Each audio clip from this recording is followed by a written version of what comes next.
Lunch break में हम आपको दिखाएंगे ऑपरेशन सिंदूर पर किस तरीके से चौतरफा हुंकार सरकार भर रही है। प्रधानमंत्री ने बिहार से दुश्मनों को ललकारा तो वहीं पहलगाम हमले के बाद के वचन भी याद दिला दिए। रक्षा मंत्री राजनाथ सिंह की मौजूदगी सेना के बीच रही। उन्होंने वहां कहा जय हिंद। स्वदेशी युद्धपोत INS विक्रांत से पाकिस्तान को दो टूक सुनाया कि अब हिमाकर करी तो खैर नहीं होगी। गृह मंत्री अमित शाह पुंछ से हुंकार भरते हुए दिखाई दिए। पाकिस्तानी गोलीबारी से प्रभावित इलाकों में उन्होंने कहा कि हमने आतंकियों पर प्रहार किया तो पाकिस्तान से रिहायशी इलाकों पर भी हमला बोला।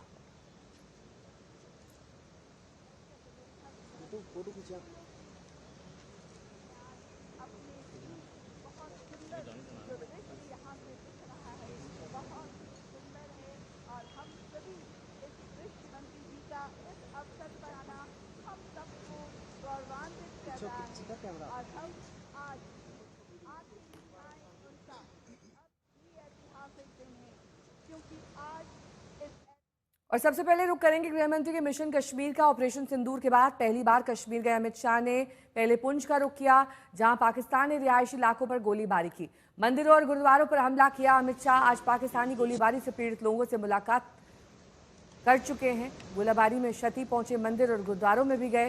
पुंछ से अमित शाह पाकिस्तान को कड़े शब्दों में उन्होंने सुनाया कि नया भारत अब दुश्मनों को छोड़ेगा नहीं। उन्होंने कहा कि पहलगाम हमले का करारा जवाब दिया गया, आतंकियों के अड्डे में घुसकर उन्हें ध्वस्त किया गया।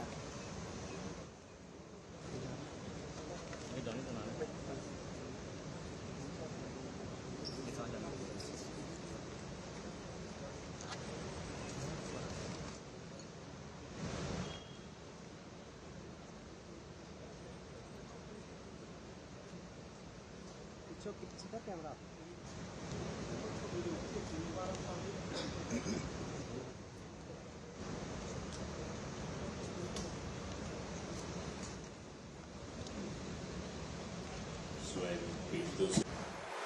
हमने 7 तारीख की रात को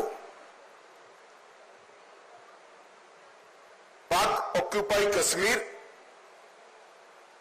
और पाकिस्तान में जो आतंकवादी अड्डे थे उसको ध्वस्त कर दी। पहली बार भारत की सेनाओं ने पाकिस्तान की सीमा के अंदर खड़े हुए आतंकवादी संगठनों के हेडक्वार्टर को ध्वस्त कर दिया और एक करारा जवाब समग्र भारत की जनता की ओर से नरेंद्र मोदी जी के दृढ़ राजनीतिक इच्छा शक्ति से लिए गए निर्णय, हमारी सूचना एजेंसियों की सटीक सूचना और सेना का अद्भुत साहस और अचूक मारक क्षमता, इसके कारण ये हुआ कि सैकड़ों की संख्या में आतंकवादी हताहत हुए। सुनील जी भट्ट मेरे सहयोगी जुड़ गए हैं इस वक्त तमाम जानकारी के साथ। सुनील, दो टूक शब्दों में यहां पर गृह मंत्री अमित शाह ने कहा कि हमने पहले भी पाकिस्तान की कारस्तानियों को बर्दाश्त नहीं किया है, लेकिन जो बचे कुचे भी आतंकी ठिकाने हैं उन्हें भी अब नेस्तनाबूद कर दिया जाएगा।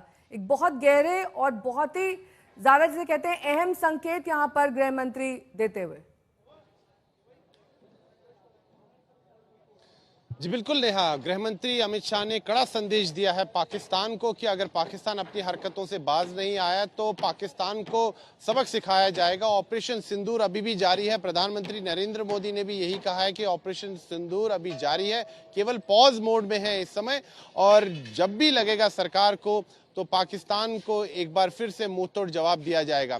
गृह मंत्री अमित शाह ने यहां पुंछ जिले में आज इसी मंच से, मेरे पीछे जो आप मंच देख रहे हैं, इसी मंच से लोगों को संबोधित किया और दो टूक शब्दों में उन्होंने कहा कि आतंक और बातचीत एक साथ नहीं हो सकती, आतंक और व्यापार एक साथ नहीं हो सकता, रक्त और जल एक साथ नहीं बह सकता। तो स्पष्ट रूप से जो है कड़ा संदेश पाकिस्तान को दिया गया कि भारत जो है पाकिस्तान द्वारा प्रायोजित आतंकवाद को बर्दाश्त नहीं करेगा, पाकिस्तान को मुंह की खानी पड़ेगी। मकसद जो था गृह मंत्री अमित शाह का आज के पुंछ दौरे का वो ये था कि वो पुंछ की जनता वो जो है उनके जख्मों पर मलहम लगाए, वो यहाँ पहुंचे, पुंछ की जनता के साथ संवाद किया, खासतौर पर उन परिवारों से मिले जिन्होंने अपनों को खोया है, क्योंकि जो पाकिस्तान ने शेलिंग की रिहायशी इलाकों में सबसे ज्यादा जो प्रभावित जिला रहा वो पुंछ जिला रहा। यहाँ जानो माल का काफी नुकसान हुआ। यहाँ पाकिस्तान ने मंदिर, मस्जिद, गुरुद्वारे को निशाना बनाया, काफी क्षति पहुंचाई, रिहायशी इलाकों में भी, धार्मिक स्थानों में भी। इसीलिए केंद्रीय गृह मंत्री अमित शाह जो है मंदिर भी गए हैं, गुरुद्वारे भी गए हैं और सभी धार्मिक स्थानों पर भी गए हैं और एक संदेश दिया जा रहा है कि देश की सरकार जो है चट्टान की तरह पुंछ की जनता के साथ खड़ी है। और अपने संबोधन में भी गृह मंत्री ने यही कहा कि जो देश की सरकार है, जो समूचा देश है, वो पुंछ की जनता के साथ, चट्टान के साथ खड़ा है।